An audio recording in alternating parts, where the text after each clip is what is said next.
Nicole, is it because we don't believe in conspiracies here in the war room, but we also don't believe in coincidences.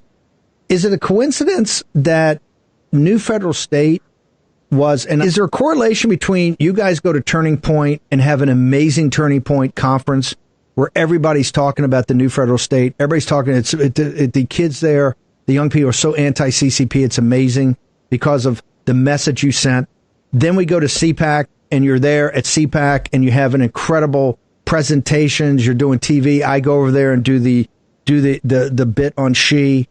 Then you come to Washington, and you're going around. You're meeting prominent congressmen, and people are coming back to me and say, "These people are so dedicated taking down the CCP. This is what we need." And you actually get a dear colleague letter. All that happens in kind of sequence in I don't know 90 days.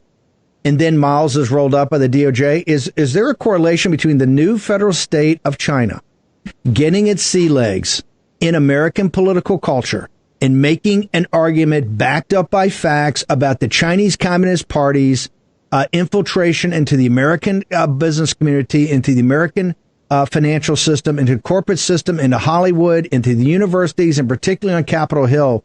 Is there any correlation between you guys independently getting, Miles Guo didn't set up the meetings at Turning Point. Miles Guo and Steve Bannon didn't set up CPAC. You guys did it yourself. You guys went to Capitol Hill for 2 weeks, knocking on doors, making presentation to staff, then making presentation to congressmen, where you get a dear colleague letter out.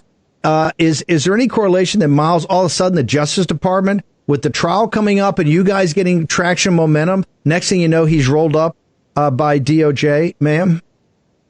Absolutely. Someone is trying to stop Mr. Miles Guo from speaking up about the CCP's weaponization, and especially when the Press Michel's attorney requested Mr. Miles Guo to testify in Press Michel's trial currently going on Washington, D.C., that request was denied.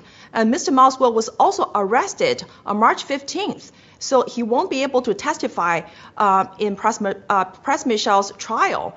And we know that Mr. Miles Guo is instrumental to that case involving Press Michel, George Higginbotham, Stephen Wynn, and Elliot Brody. Yet, none of the Stephen Wynn and Elliot Brody and George Higginbotham, they walked away free. Mr. Miles Guo is behind the bar. And someone is trying to stop our effort to expose the dirtiest and the darkest corner in this country, and that is the CCP's weaponization of this country's DOJ, FBI, and SEC. And also, I want to talk about America's mainstream media. Back in 2017, when you, Mr. Steve K. Bannon, and Jeff Sessions stopped the CCP's orchestrated plan to return Mr. Miles Guo to China using the help of George Higginbotham and Stephen Wynn and Elliot Brody, no mainstream media talk about you stopped the CCP's weaponization of this country's justice system.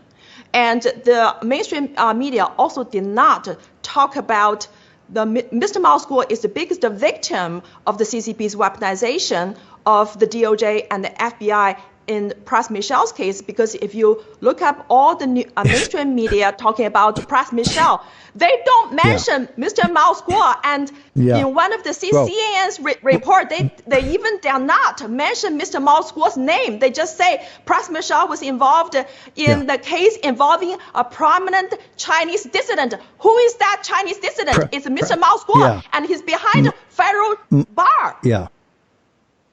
It's a complete lie. They completely lie about this the entire time.